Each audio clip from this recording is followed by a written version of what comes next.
On est en 2012 et à l'époque, quand on rentre tous les soirs chez nous après les cours, généralement le programme est très simple. On lance Minecraft pour retrouver nos potes sur notre serveur en suivant les tutos pour bien débuter de The Fantasio 974. On regarde si Joueur du Grenier a sorti un nouvel épisode qu'on attend avec impatience. On regarde l'enregistrement de Catch Attack qu'on a fait samedi soir et qu'on n'a pas eu le temps de regarder. Ou alors on se dirige vers l'une des plus grandes chaînes YouTube à l'époque, celle qui nous a offert tant de grands moments et dont on retrace aujourd'hui l'histoire, celle de Diablo X9. Ah, cette intro elle fait remonter les souvenirs hein. À l'occasion de son apparition cette semaine sur la chaîne de Gotaga puis de Zach Nani, je me suis dit que ça pourrait être une bonne idée de revenir un petit peu sur cette chaîne qui nous a tous marqués. Et avant de revenir sur cette période qu'on a tous connue, on va repartir un petit peu en arrière à ses débuts. Diablo X9, qui utilise déjà ce pseudo à l'époque, ouvre en 2007 sa chaîne Dailymotion et commence à poster du gameplay de Need for Speed en filmant sa télé avec une caméra comme beaucoup d'entre nous le faisaient à l'époque. D'abord sans commentaire, puis dès sa deuxième vidéo, il donne son avis sur le jeu aux côtés d'un ami à lui. Il enchaîne alors plusieurs vidéos présentant le gameplay de divers jeux sur PS3, toujours en filmant sa télé, et arrive tout de même à attirer un petit public tournant autour d'une centaine de vues par publication. Le 29 septembre 2007, il tente un nouveau format et poste une vidéo pour tester l'enregistrement de sa voix en présentant FIFA 2008 avec un ami à lui, mais ils vont surtout tester le son de la musique et croyez-moi, il marchait très bien. Non, en réalité, on peut en rigoler aujourd'hui, mais pour l'époque, ces vidéos sont franchement bien et hyper qualitatives. Le mec a seulement 14 ans, il propose un contenu de qualité incroyable pour 2007, et à l'époque, on était loin d'avoir tous la possibilité d'enregistrer notre voix ou nos jeux, donc mine de rien, c'était quand même très en avance sur son temps. Et en plus de tout ça, l'année 2007 va aussi marquer pour la chaîne Diablo X9 l'arrivée d'un jeu très important. Près d'un mois avant la sortie de Call of Duty Modern Warfare, Diablo X9 a l'occasion de tester la démo du jeu et il partage alors pour la première fois du gameplay d'une licence qui va des années plus tard le propulser au sommet. De vidéo en vidéo, Diablo X9 continue de nous partager sa passion, c'est-à-dire les jeux vidéo en tout genre, puisqu'il publiera plusieurs vidéos sur Guitar Hero 3, Devil May Cry, Burnout Paradise et Skate, sur lesquelles il fera de très bonnes vidéos de présentation avec une nette amélioration au niveau de la qualité grâce à un nouvel appareil de capture et un nouveau micro. En plus de ça, alors qu'il n'a que 15 ans, Diablo X9 s'exprime extrêmement bien et on sent déjà qu'on est sur une chaîne qui veut partager sa passion au travers d'un contenu de qualité. Les années passent et Diablo X9 continue de publier régulièrement sur sa chaîne Dailymotion, tournant toujours à plusieurs centaines de vues et partageant du contenu très varié qui ira des classiques vidéos découvertes et tests de jeux, à des tutos et même à des vidéos de lui jouant au piano. Bon, vous le savez sûrement, mais Diablo X9 n'est pas devenu l'une des références de la création de vidéos sur internet de l'époque en publiant des vidéos sur Dailymotion, mais ça l'a quand même aidé à s'habituer à créer des vidéos et à s'exprimer au micro, chose qu'il faisait plutôt bien, et là où tout va commencer à s'accélérer pour lui, c'est fin 2009. Il publie une vidéo test de Call of Duty Modern Warfare 2 sur sa chaîne Dailymotion aux côtés d'un ami à lui le 14 novembre 2009, et il est certainement à ce moment-là très loin de se douter que c'est ce jeu qui va propulser son contenu au sommet de YouTube. Il revient sur son contenu habituel toujours en capturant ses vidéos à l'aide d'un appareil du style Dazzle et c'est le 19 février 2010 que s'arrête son aventure Dailymotion avec un duel contre son ami Jata7 sur Street Fighter 2 HD.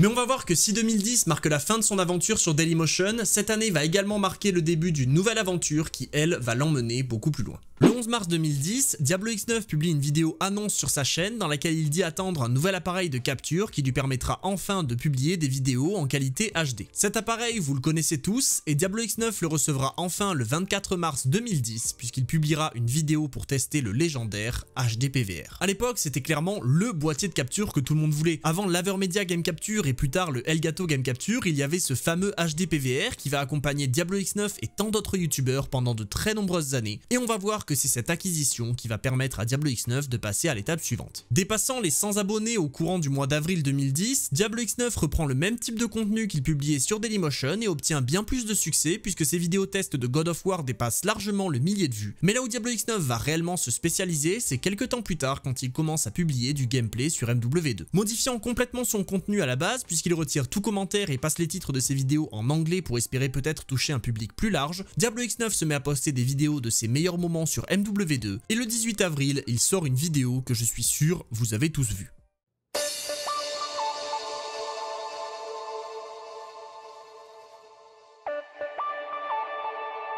Avec cette première frag movie, contenu qui marchait particulièrement bien à l'époque sur YouTube, Diablo X9 confirme qu'il veut se concentrer sur les vidéos Call of Duty avec l'excellent MW2 à l'époque et son gameplay ultra satisfaisant à l'intervention. Il n'y avait clairement pas meilleur moment pour se lancer dans ce type de vidéo. Mais si pendant quelques semaines Diablo X9 se concentre sur des vidéos non commentées sur Call of Duty, il va rapidement revenir aux sources en publiant du contenu sur d'autres jeux avec le retour des commentaires en direct. Et enfin, le 11 juin, il publie la première vidéo d'une longue série alors qu'il commente une bombe nucléaire qu'il a réalisée sur MW2. MW2. Puisqu'il se régale sur ce jeu et qu'on est nombreux à rechercher ce genre de contenu, Diablo X9 continue sur cette lancée, enchaînant les vidéos en recherche et destruction avec sa légendaire team A7X, et puisque sa première frag movie avait régalé une grande majorité des gens qui suivaient ses vidéos, il décide de sortir la suite en publiant le 29 juin 2010 la tant attendue Nova. Visiblement, cette vidéo attire encore plus de gens vers son contenu, puisqu'il atteint le millier d'abonnés moins d'un mois après sa publication, et ça y est, Diablo X9 avait trouvé le contenu qui lui plaisait et qui plaisait aussi à un grand nombre de personnes à l'époque puisque la licence était très populaire, les vidéos sur Call of Duty. Il enchaîne avec l'une de ses vidéos les plus populaires quelques jours plus tard, l'armurerie de Diablo X9, et continue dans sa passion en publiant très régulièrement pour le plus grand plaisir de ses abonnés. À la fin de l'été, Diablo X9 se joint même à des youtubeurs Call of Duty de l'époque, dont le légendaire Beast Mode 3, pour proposer une toolbar que je suis sûr beaucoup d'entre vous avaient à l'époque puisqu'elle permettait d'avoir rapidement accès aux dernières publications de Diablo X9 entre autres. En très peu de temps, la chaîne Diablo X9 grandit, notamment grâce à la publication de l'épisode 1 du Top 10 Kills, dans lequel il met en avant les meilleures actions réalisées par certains de ses abonnés, avec évidemment une mise en avant des bons vieux quickscope, et puisqu'on en parle, il va également célébrer les 2000 abonnés atteints à peine 5 mois après la création de sa chaîne en publiant une partie commentée à l'intervention sur MW2, dans laquelle il réalise un score parfait de 31-0. Alors oui, peut-être qu'aujourd'hui c'est facile de regarder ça de haut en se disant que ça n'impressionne plus grand monde, mais croyez-moi, à l'époque on était comme des dingues, Diablo X9 était pour nous le génie du sniper sur MW2, et je suis sûr que j'étais pas le seul à essayer de créer les mêmes classes que lui sur le jeu en pensant que j'allais faire les mêmes scores. Et justement, puisqu'on parle de son niveau sur MW2, alors qu'il approche des 5000 abonnés et que Dreams et Nova ont largement dépassé la dizaine de milliers de vues, Diablo X9 sort une FAQ pour répondre aux questions de ses nombreux abonnés, notamment comment fait-il pour être un PGM à l'intervention.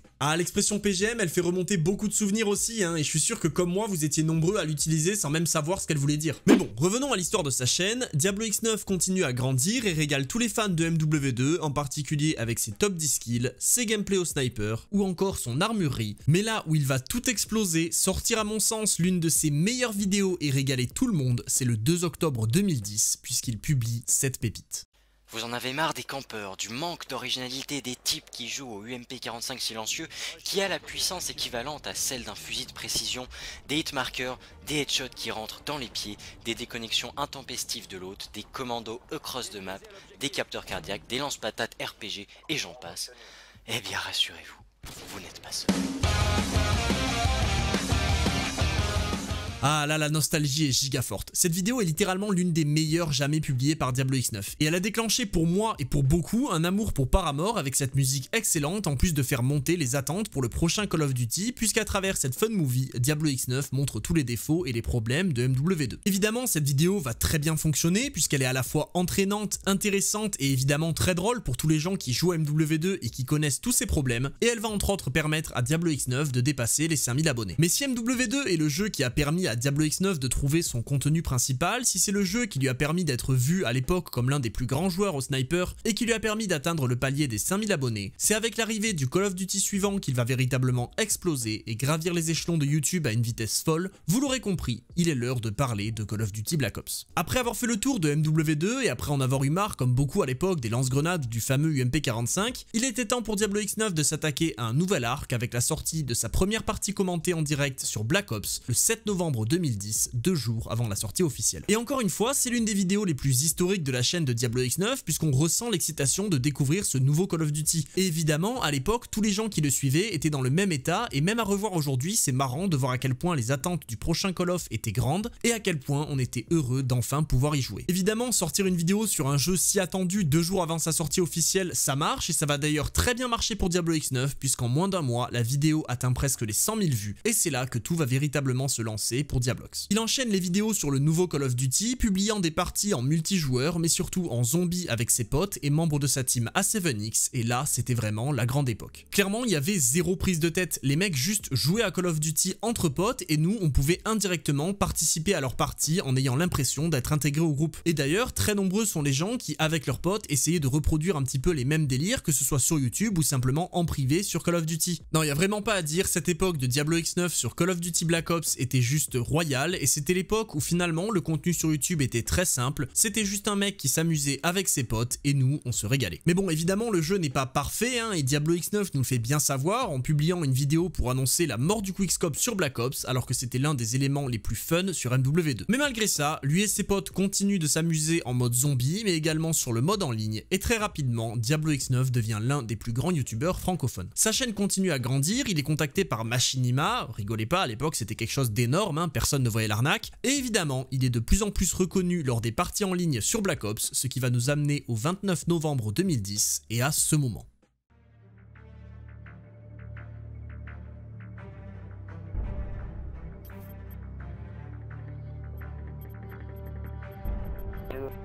Ça XP bien. Oh putain! Oh putain! Oh putain de sa mère! Diablo X9! Oh putain! Oh putain, Diablo X9! Oh vas-y! Oh Diablo X9! Oh mon dieu! Oh mon dieu! Oh mon dieu, mon rêve! Oh putain, Diablo X9! Oh sa mère! Oh sa mère! Oh Diablo X9! Sérieusement, les souvenirs de cette vidéo, c'est juste incroyable. Ça reste à ce jour l'une des vidéos les plus mémorables de la chaîne, avec ces deux mecs qui sont juste hyper heureux de croiser leur idole sur la PS3, c'est juste beau. Évidemment, ceux qui n'ont pas connu cette époque vont peut-être trouver ça ridicule, mais franchement, je vous garantis qu'à ce moment-là, ce mec, ça aurait pu être n'importe lequel d'entre nous. Il faut bien comprendre qu'une chaîne à plus de 10 000 abonnés en 2010, c'était énorme, donc bien sûr, croiser Diablo X9 en ligne sur Call of, c'était quelque chose de spécial. En plus, je pense que vous êtes nombreux à avoir découvert la chaîne de Diablo X9 avec cette vidéo, parce que si toute cette période Black Ops l'a fait grandir, cette vidéo a également grandement contribué au succès de sa chaîne et on entre là vraiment dans la gloire de Diablo X9. Il clôture l'année 2010 en commençant un let's play sur Zelda Wind Waker qui était aussi excellent et qui est l'une des séries que j'ai le plus vues sur YouTube encore à ce jour je pense, s'éloignant un temps de Black Ops puisque le jeu devient rapidement l'un des Call of Duty les plus critiqués et grâce à cette série il peut un petit peu faire une pause du jeu et ça nous permet également de découvrir d'autres aspects de sa personnalité. Diablo X9 en profite donc pour se diversifier, revenant même sur MW2 en plus de son let's play sur Zelda, découvrant de nouveaux jeux et revenant aussi sur des jeux auxquels il jouait déjà sur Dailymotion comme Guitar Hero ou GTA 4. Il ne quitte jamais réellement Call of Duty puisqu'il va continuer à publier des vidéos en zombie mais aussi en ligne avec l'une de ses vidéos les plus populaires en match à Paris sur Nuketown. Début 2011, sa chaîne continue d'évoluer et il dépasse le cap des 50 000 abonnés alors qu'il poste à l'époque 1 à 2 vidéos par jour et lance la saison 2 de Let's Remember sur le jeu Jak and Daxter. Et d'ailleurs je suis curieux de savoir combien s'en rappelle mais à ce moment-là Diablo X9 avait changé le background de sa chaîne YouTube parce que oui on pouvait mettre des backgrounds très stylés sur les chaînes YouTube à l'époque et il avait donc mis en place une sorte de jeu de piste avec des indices sur le fond de sa chaîne YouTube pour qu'on essaye de trouver quel serait le prochain jeu de la série Let's Remember. Diablo X9 continue en parallèle son aventure sur YouTube et migre petit à petit sur Xbox à cette période en continuant à proposer des vidéos sur Call of Duty mais également sur de nombreux autres jeux pour diversifier sa chaîne et évidemment il ne rate pas le train à ce moment-là puisqu'il publie le 3 avril sa première vidéo sur Minecraft. À côté de ça il propose des vidéos sur Mario Kart Wii et revient de temps en temps sur Black Ops et on est à ce moment-là de plus en plus nombreux à découvrir sa chaîne et à se régaler de ses nombreuses vidéos. En réalité, s'il s'est surtout fait connaître pour son contenu sur Call of Duty et que déjà à cette époque-là, il a de nombreux détracteurs qui lui demandent de revenir aux sources et d'arrêter les vidéos sur les autres jeux, Diablo X9 est devenu un youtubeur multigaming proposant des vidéos sur des jeux en tout genre comme à ses débuts sur Dailymotion, à la seule différence que cette fois-ci, il y a beaucoup plus de gens qui les regardent. Mais pour tous ceux qui attendaient avec impatience du contenu Call of Duty, qui n'aimaient pas la série Let's Remember et qui fuyaient les vidéos GTA ou Mario Kart Wii, Diablo X9 revient sur Call of Duty en mai 2011 avec la sortie du premier DLC et atteint à ce moment-là le palier significatif des 100 000 abonnés. Il est véritablement établi à cette époque comme un pilier du YouTube français et rejoint même jeuxvideo.com à l'été 2011. Et si je vous parle de Diablo X9 en 2011 sur Black Ops, que je vous parle de ses plus grandes vidéos et que je vous rappelle qu'à ses débuts il s'est fait en partie connaître par ses frag movies, alors vous pensez forcément à cette vidéo.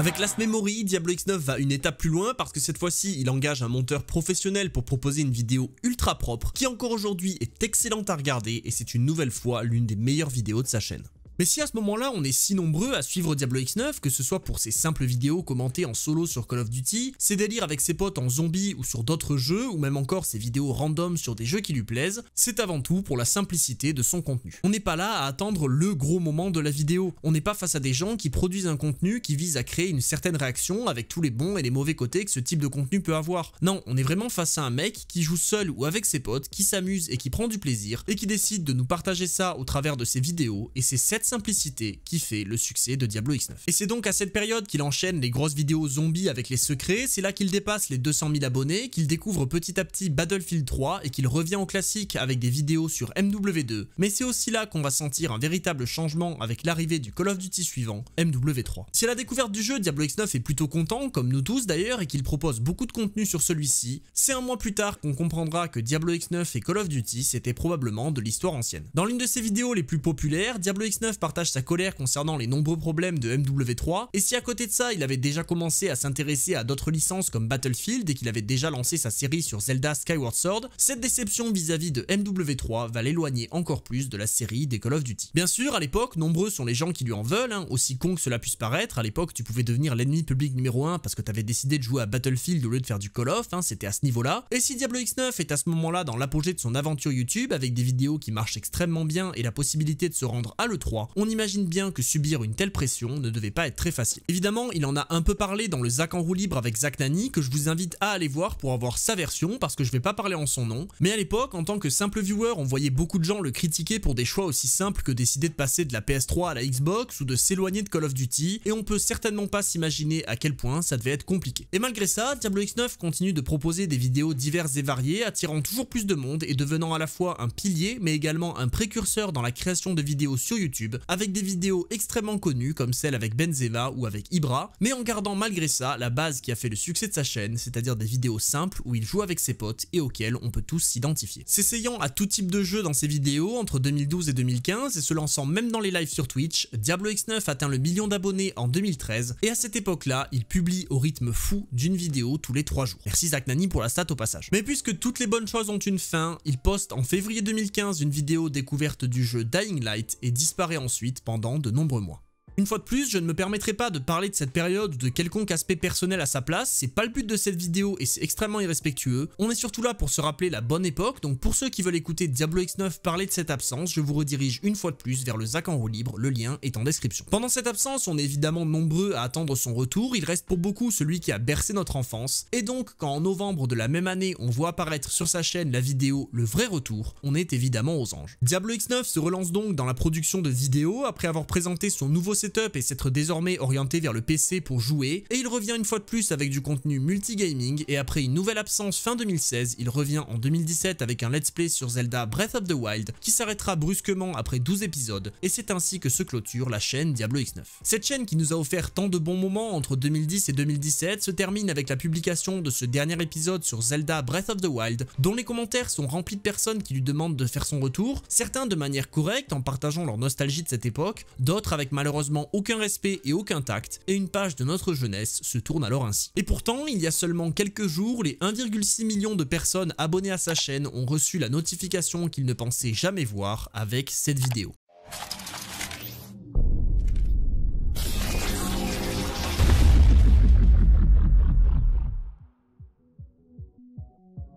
Vous en avez marre des campeurs, du manque d'originalité des types qui jouent. Putain! Oh putain! Oh putain de ta mère, Diablo X9!